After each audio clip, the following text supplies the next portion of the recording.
Assalamualaikum warahmatullahi wabarakatuh. Halo pemirsa, apa kabar Anda hari ini? Beragam informasi akan kami sajikan dari wilayah Indonesia bagian Barat. Bersama saya Wanasari, inilah kabar Sumatera selengkapnya.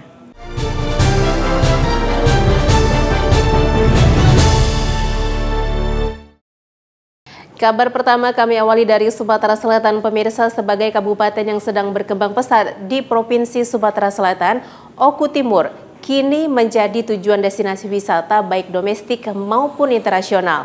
Mari kita lihat lebih dekat destinasi wisata yang ada di Kabupaten Oku Timur. Untuk bisa sampai ke Kabupaten Oku Timur, perjalanan bisa melalui jalur darat dengan transportasi kereta api. Hiruk-pikuk kota besar menyambut ketika sampai di Stasiun Martapura, stasiun kereta api yang telah dibangun sejak tahun 1914 pada zaman penjajahan Belanda. Suasana tempo dulu terasa saat melihat beberapa bangunan yang sengaja dipertahankan hingga saat ini. Keberagaman yang harmonis terpancar saat melihat pemandangan di Oku Timur.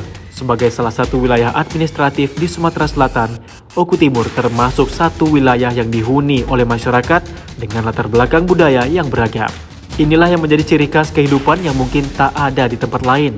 Semua tampak melebur menjadi satu kesatuan walau berbeda budaya. Keberagaman yang telah berlangsung lama ini kini menjadi semakin dewasa hingga Oku Timur seperti Indonesia kecil dengan Bhinneka Tunggal Ika. Berdasarkan data dari Balai Pusat Statistik Indonesia, Oku Timur berpenduduk 653.065 jiwa, tersebar di 20 kecamatan dan 332 desa pada luas wilayah 3.370 km persegi. Suku Oku Timur ataupun Komering yang ada di Oku Timur itu berasal dari Kepaksian Skala Baha. Lokasinya sebelah selatan Danau Ranau, yaitu di daerah Belalau. Kabupaten Oku Timur yang waktu itu masih menjadi wilayah Ogan Komering Ulu. Pusat pemerintahnya ada di Martapura, terus ada di kota negara yang ada di Madang, sekarang Madang suku 2 itu ya. Terusan ada di Gumawang Blitang, dan yang terakhir di Muncak Kabau yaitu pemerintahan Marga Buai Pemuka Bangsa Raja. Kita boleh berbeda agama, kita boleh pula berbeda budaya dan adat istiadat, tapi kita harus mempunyai visi yang sama, yaitu terwujudnya Kabupaten Oku Timur yang maju dan lebih mulia. Dari Palembang, Sumatera Selatan, Febriansyah, TV One mengabarkan.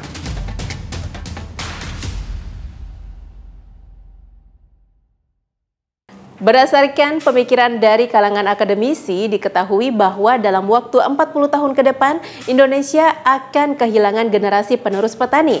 Untuk itu, pemuda petani Indonesia Sumatera Selatan bersiap akan menggantikan peran petani.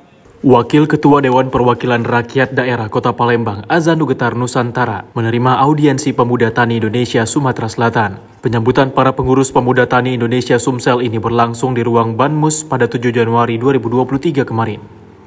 Dalam audiensi, Azanu Getar Nusantara mengharapkan dengan adanya pelantikan pengurus PTI, para pemuda bisa menggantikan peran petani pada 40 tahun ke depan. Azanu mengajak para generasi muda agar mau menggantikan peran petani. Wakil Ketua DPRD Kota Palembang ini juga meminta kepengurusan PTI bisa melanjutkan tantangan bagi generasi muda milenial dan mengedukasi generasi Z agar menghilangkan stigma bahwa bertani itu suatu hal yang kotor dan melelahkan. Namun dengan perkembangan teknologi di era digital, generasi muda dapat menghasilkan inovasi dan kemajuan teknologi yang tentu memudahkan kalangan petani.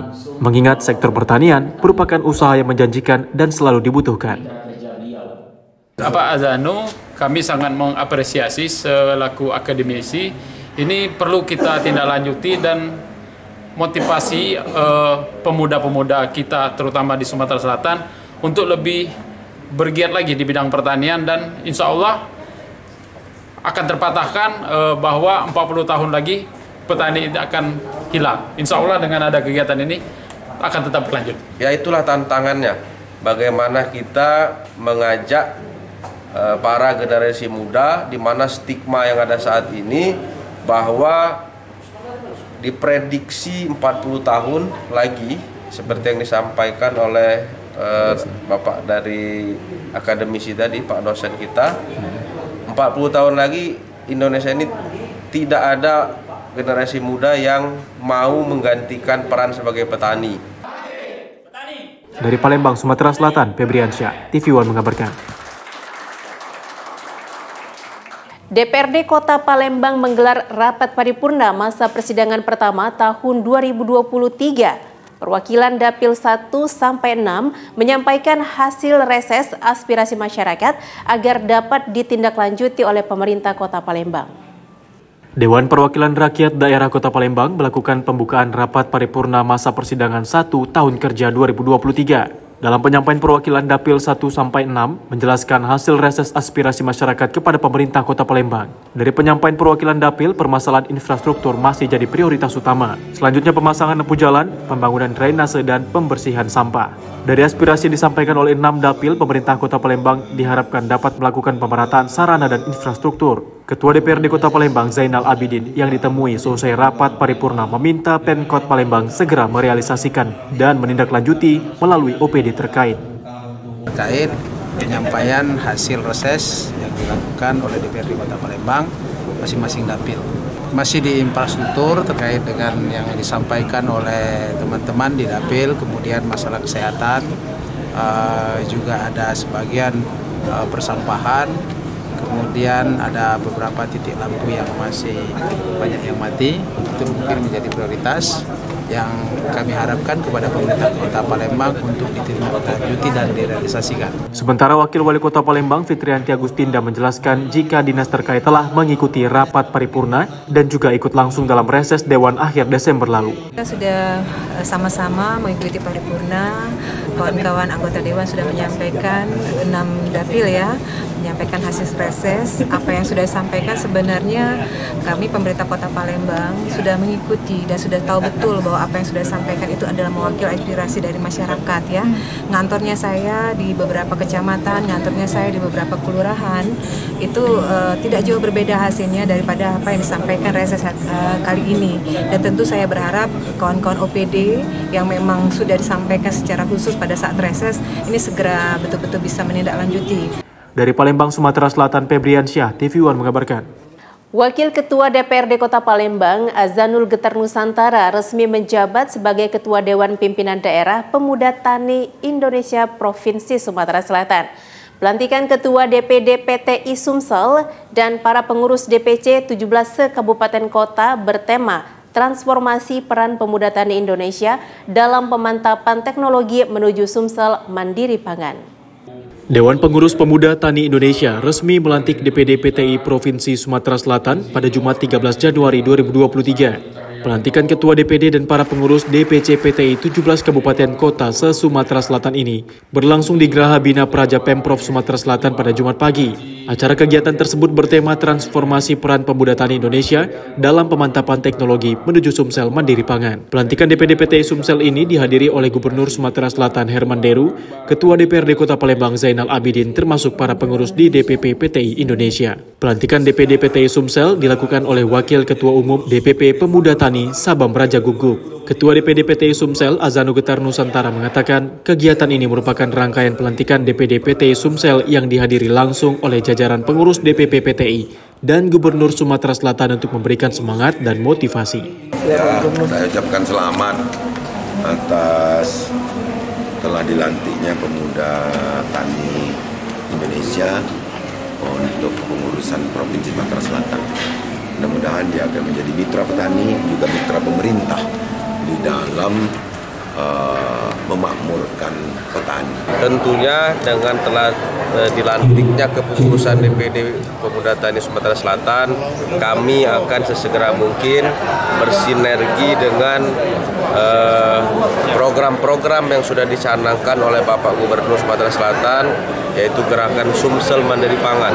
Kami akan senantiasa berkoordinasi, berkolaborasi dengan stakeholder yang menjadi mitra-mitra terkait untuk sesegera mungkin menyusun program kerja DPD PTI Sumatera Selatan itu sendiri. Yang jelas kita apresiasi ada kepedulian kepada untuk membangkitkan lagi pertanian. Kemudian kita berharap dengan adanya pemuda tani ini memberikan kontribusi yang jelas kepada para petani, minimal penyuluhan. Dari Palembang, Sumatera Selatan, Febriansyah, TV One mengabarkan. Gubernur Sumatera Utara Edi Rahmayadi mengapresiasi PT Supernet Nusantara dan seluruh mitranya untuk menyehatkan dan mensejahterakan masyarakat Sumut dengan berbagai produk kesehatan yang sudah teruji dan terbukti dengan perolehan rekor muri sebagai perusahaan penjualan langsung yang menjadi distributor suplemen nutrisi dan oksigen terlama. Gubernur Sumatera Utara Edi Rahmayadi mengapresiasi PT Supernet Nusantara dan seluruh mitranya karena telah berperan dalam kesejahteraan dan kesehatan warga Sumatera Utara dengan berbagai produk kesehatan yang sudah memperoleh rekor muri sebagai perusahaan penjualan langsung yang menjadi distributor suplemen nutrisi dan oksigen terlama. Hal itu disampaikan Edi dalam acara Supernet National Convention di Gedung MICC Jalan Gagak Hitam, Medan. Acara ini dihadiri seribuan mitra bisnis dari berbagai daerah dan luar kota. Direktur dan Komisaris Supernet Nusantara beserta istri pun disambut hangat para tamu undangan yang hadir. Direktur PT Supernet Nusantara, Delius Halim, menceritakan sejarah singkat perjalanan bisnis mereka kepada para mitra dari berbagai daerah yang hadir, di antaranya Kota Medan, Mojokerto, Bagan Siapi-Api, Jakarta, Bandung, dan kota lainnya di Indonesia. Komisaris sekaligus owner PT Supernet Nusantara, Erwin Halim dan Darawati Kesuma, mengatakan Supernet National Convention merupakan salah satu event terbesar dalam penganugerahan para mitra usaha berprestasi. 1 unit mobil akan diserahkan bagi mitra bisnis yang beruntung dengan kupon lucky draw serta hadiah menarik lainnya. Kami sangat bersyukur di tengah krisis ekonomi global yang melanda, Supernet Nusantara bisa hadir untuk memberikan solusi. Melalui usaha bisnis Supernet yang didukung oleh keunggulan produk yang luar biasa, kami sudah menggeluti usaha self food ini lebih kurang 18 tahun. Tak pernah berpindah hati. Nah, karena itulah kami mendapat pengakuan dari MURI. Dan kesehatan yang didapatkan, dan saya berharap bermanfaat kepada Sumatera Utara, banyak khususnya di Sumatera Utara. Dan saya sendiri sudah pakai. Di awal tahun 2023, PT Supernet Nusantara juga mendapatkan penghargaan bergengsi dari Museum Rekor Indonesia atau MURI sebagai perusahaan penjualan langsung yang menjadi distributor suplemen nutrisi dan oksigen terlama. Dari Medan, Sumatera Utara, Sri Gustina Hasan, TV One mengabarkan. Jelang pemilu 2024, Partai Gerindra khususnya DPD Sumatera Utara terus menggerakkan mesin partainya di sejumlah daerah, khususnya di Kepulauan Nias, Sumatera Utara, guna mendulang kemenangan Partai Gerindra dan mensukseskan Prabowo sebagai calon presiden 2024. Tiba di Bandar Udara Binaka Gunung Sitoli, Ketua DPD Gerindra Sumatera Utara disambut oleh 5 Ketua DPC Partai Gerindra se-Kepulauan Nias. Setibanya di Pulau Nias, rombongan DPD Partai Gerindra diterima dengan tarian khas budaya Nias serta pengalungan bunga. Dalam rapat koordinasi teknis Partai Gerindra yang dipusatkan di Kabupaten Nias Selatan, dilaksanakan di Teluk Dalam. Selain membahas sejumlah strategi partai dalam memenangkan Partai Gerindra di Kepulauan Nias, Ketua DPD Gerindra Sumatera Utara, Gus Irawan Pasaribu, juga berdialog dengan seluruh pengurus dan kader Partai Gerindra dari 4 kabupaten dan 1 kota. Untuk memberi semangat dan menyatukan dukungan, Ketua DPD Sumatera Utara meneriaki yel-yel Prabowo Presiden di hadapan ratusan pengurus dan kader Partai Gerindra. Kami datang DPD Gerindra Sumatera Utara bersama seluruh badan-badan yang kami sudah bentuk, badan saksi, badan pemenangan pemilu, badan cyber, badan seleksi caleg, untuk melakukan kegiatan rakornis se-Kepulauan Nias. Kita tahu ya, Gunung Sitoli, Nias Utara, Nias Selatan, Nias Barat, Nias Induk. Untuk memastikan potensi, sebetulnya kami melakukan survei kompetensi kemenangan Gerindra di Nias ini cukup potensial, dan juga tentu sama dengan potensi kemenangan Prabowo sebagai capres nanti untuk 2024. Seluruh DPC se-Kepulauan Nias, 4 kabupaten 1 kota akan mengadakan rapat koordinasi dengan DPD yang langsung dihadiri oleh Pak Ketua DPD Pak Gus Irawan Pasaribu. Seluruh 4 kabupaten 1 kota sudah melakukan sekitar 2 minggu yang lalu sudah memulai melakukan rekrut caleg. Dalam rapat koordinasi teknis kali ini, Ketua DPD Gerindra Sumatera Utara juga menegaskan Partai Gerindra tetap memilih proporsional terbuka dibanding sistem tertutup nantinya pada pemilu mendatang. Alasannya adalah karena kedaulatan ada di tangan rakyat sesuai dengan sistem demokrasi yang saat ini dianut. Dari Kota Gunung Sitoli, Kepulauan Nias, Sumatera Utara, Oneman Halawa TV One mengabarkan. Ketua Dewan Pengurus Persatuan Perawat Nasional Indonesia Provinsi Sumatera Selatan resmi melantik Dewan Pengurus Daerah PPNI Kota Pagar Alam yang diketuai oleh Yupita Yuliarti. Bertempat di Aula Itbis Lembah Dempo Kota Pagar Alam, Sumatera Selatan, Subhan, Ketua Dewan Pengurus Persatuan Perawat Indonesia Provinsi Sumatera Selatan, melantik Dewan Pengurus Daerah PPNI Kota Pagar Alam dan Dewan Pertimbangan DPD PPNI Kota Pagar Alam periode 2022-2027 pada Sabtu 14 Januari 2023. Ketua Dewan Pertimbangan dijabat oleh Desi Elviani dan Ketua DPD Persatuan Perawat Nasional Indonesia Kota Pagar Alam periode 2022-2023 dijabat oleh Yupita Yuliarti. Ketua DPW PPNI Sumatera Selatan, Subhan, mengatakan memberikan kewenangan dan tanggung jawab organisasi untuk dapat dilaksanakan dengan sungguh-sungguh dan penuh tanggung jawab. Sementara itu, Wali Kota Pagar Alam, Alpian Maskoni dalam sambutannya mengatakan bahwa perawat adalah profesi yang mulia. Dirinya berharap pelayanan lebih ditingkatkan kepada masyarakat karena perawat adalah garda terdepan di semua pelayanan kesehatan rumah sakit dan puskesmas. Terkait ini bisa mendata semua perawat yang ada di Kota Pagar Alam dan bisa mendata semua kepentingan atau kebutuhan dari anggota PPNI yang ada di Kota Pagar Alam dan bisa bersama-sama dengan pemerintah untuk terus memperbaiki pelayanan. Pengurusan yang baru lebih solid lagi dan lebih menjaga kekompakan. Mudah-mudahan di tahun dengan pengurusan yang baru di 2022 sampai 2027 PPNI Kota Pagar Alam dapat semakin solid dan berjalan dengan lancar.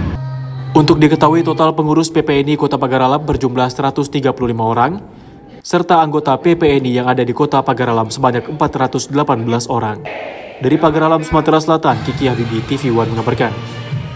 Kabupaten Langkat yang merayakan hari jadinya yang ke-273 pada 17 Januari 2023 kemarin menggelar serangkaian kegiatan perlombaan serta pameran seribuan produk UMKM sesuai dengan moto Langkat Berbudaya, Pariwisata Bangkit, dan UMKM Maju.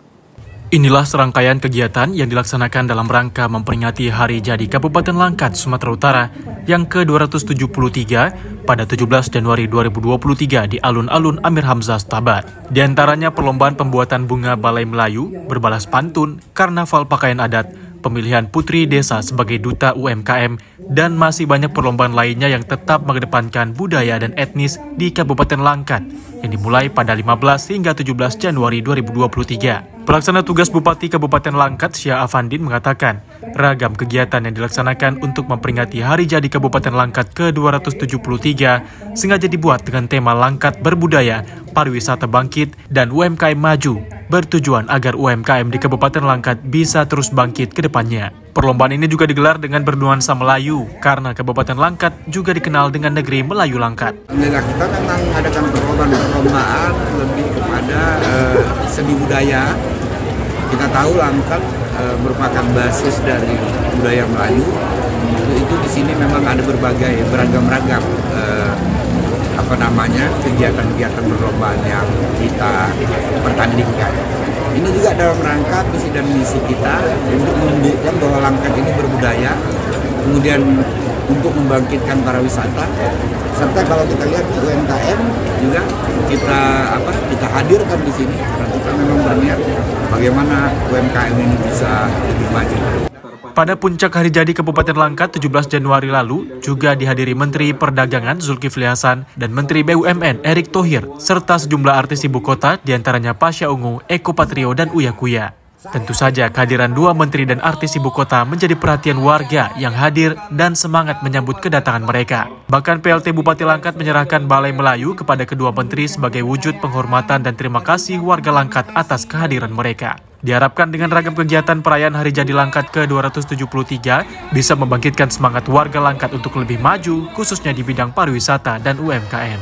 Dari Langkat, Sumatera Utara, Taufik Hidayat, TV One mengabarkan. Puluhan personel Kodim 0204 Deli Serdang membangun rumah warga yang tak layak huni. Dibutuhkan waktu selama 21 hari untuk menyelesaikan rumah tersebut. Agenda sosial ini pun langsung diresmikan Dandim 0204 Deli Serdang. Beginilah kondisi rumah Bapak Bahrum, warga Dusun Anggrek Baru, Desa Perkebunan Ramunia, Kecamatan Pantai Labu, Deli Serdang. Atas aduan masyarakat, puluhan personel Koramil 23 Beringin, Kodim 0204 DS, langsung memugar rumah yang terbuat dari rumbia tersebut. Mulai dari pondasi dasar hingga seluruh bangunan pun diganti oleh prajurit garda terdepan NKRI. Hanya berkisar 21 hari, rumah bernuansa hijau ini terlihat kokoh dan layak untuk ditempati. Alhasil rasa bangga dan syukur menyelimuti keluarga pemilik rumah. Dihadiri para muspika Kecamatan Pantai Labu, acara penyerahan kunci rumah tampak hikmat walau sederhana. Dengan pengguntingan pita serta doa yang dipanjatkan, diharapkan mampu membawa berkah dan manfaat bagi keluarga Pak Bahrum. Hari ini adalah penyerahan kunci dari program bedah rumah yang dilaksanakan oleh Kodim 0204 Deli Serdang. Adapun sasarannya adalah masyarakat yang tidak mampu dan rumahnya tidak layak huni. Jadi sehingga kita bikin program bedah rumah. Alhamdulillah ini kita sudah selesai, kita kerjakan kurang lebih sekitar 21 hari. Kemudian kesempatan ini kita serahkan kepada Pak Bahrum selaku pemilik rumah. Ya, kita berharap mudah-mudahan rumah yang kita kerjakan ini bermanfaat buat Pak Bahrum. Kemudian kegiatan ini terus kita galakan. Semoga di Deli Serdang banyak juga sasaran-sasaran yang bisa kita laksanakan untuk bedah rumah. Kebijakan Kasat kita harus berbuat, kemudian hadir di tengah-tengah masyarakat. Ini kan kebijakan Kasat, bagaimana juga kita harus tindak lanjuti, sehingga kehadiran TNI di masyarakat benar-benar bermanfaat. Saya sangat berterima kasih, sebelumnya rumah saya tidak layak huni, setelah dibantu bedah rumah, sekarang sangat layak huni untuk kami tempati. Dari Deli Serdang, Sumatera Utara, Ahmad Sukri, TV One mengabarkan. Gubernur Sumatera Utara Edi Rahmayadi mendukung PT Supernet Nusantara, Bapak Erwin Halim yang telah membuka lapangan bisnis untuk masyarakat luas tanpa melihat perbedaan latar belakang, agama, suku bangsa, dan pendidikan. Direktur Supernet Nusantara, Delius Halim, menceritakan perjalanan bisnis hingga memiliki ribuan mitra yang tersebar di seluruh Indonesia. Di masa COVID-19, PT Supernet Nusantara juga telah banyak berkontribusi untuk masyarakat berupa sumbangan kebutuhan pokok, suplemen kesehatan, masker, dan bantuan lainnya. Di awal tahun 2023, Supernet Nusantara mendapat pengakuan dari Museum Rekor Dunia Indonesia atau MURI sebagai distributor penjualan oksigen dan suplemen terlama di Indonesia. Apresiasi orang mencari kegiatan-kegiatan yang bermanfaat untuk orang lain. Pastinya beliau ada latar belakang dan pernah menyembuhkan anaknya dengan kegiatan-kegiatan yang tadi yang dibungkus dengan Supernet. Suatu produk kesehatan yang didapatkan, dan saya berharap ini bermanfaat kepada semua yang mencobanya, khususnya di Sumatera Utara. Dan saya sendiri sudah pakai. Supernet National Convention diadakan oleh PT Supernet Nusantara untuk menganugerahi para mitra usaha yang berprestasi. Terima kasih atas kehadiran Gubernur Sumatera Utara dan memberikan motivasi, bimbingan, dan pengarahan kepada kami semua agar kami semakin kuat memperjuangkan kesehatan dan kesejahteraan seluruh masyarakat Indonesia. Kami sangat bersyukur di tengah krisis ekonomi global yang melanda, Supernet Nusantara bisa hadir untuk memberikan solusi. Melalui usaha bisnis Supernet yang didukung oleh keunggulan produk yang luar biasa, kami punya visi untuk menyehatkan keluarga Indonesia. Mari kita bersinergi, saling bergandengan tangan, kita wujudkan Indonesia yang sehat, sejahtera, dan bahagia. Dari Medan, Sumatera Utara, tim TV One mengabarkan. Penggunaan dana desa tahun 2022 di Desa Cokohnau telah selesai direalisasikan dengan berbagai macam pembangunan fisik dan penguatan ketahanan pangan di desa tersebut. Besarnya gelontoran dana desa yang dikucurkan pemerintah pusat untuk pembangunan desa di berbagai wilayah telah dirasakan oleh masyarakat.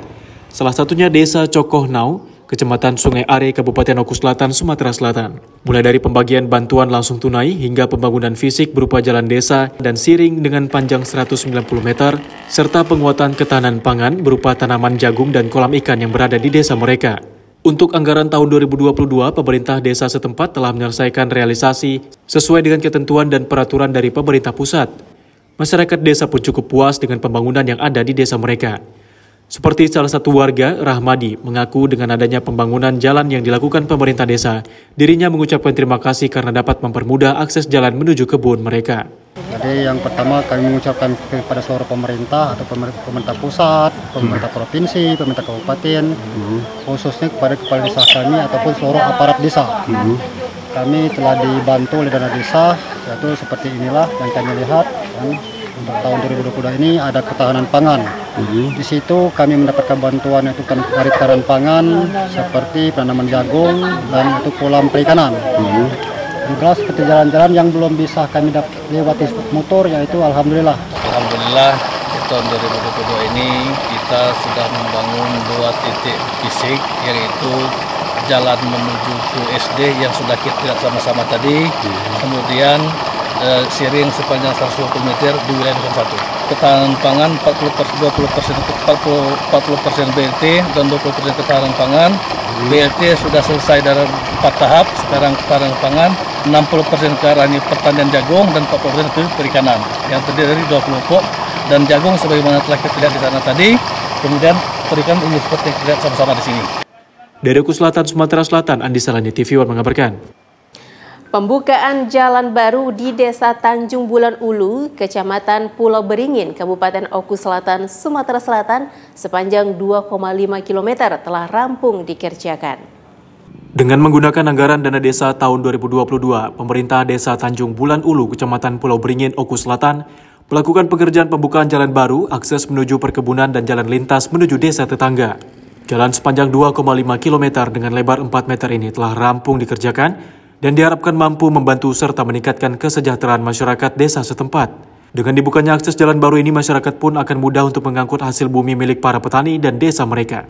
Seperti salah satu warga, Satohir, mengaku cukup terbantu dengan adanya pembukaan jalan baru ini. Dirinya mengaku selama ini cukup kesulitan untuk mengangkut hasil bumi miliknya.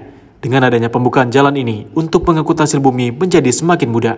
Bagi kami selaku masyarakat cukup mantap lah, cukup berterima kasih. Selama ini jalan ini begitu kecil, untuk mengangkut hasil usaha ini ke desa susah.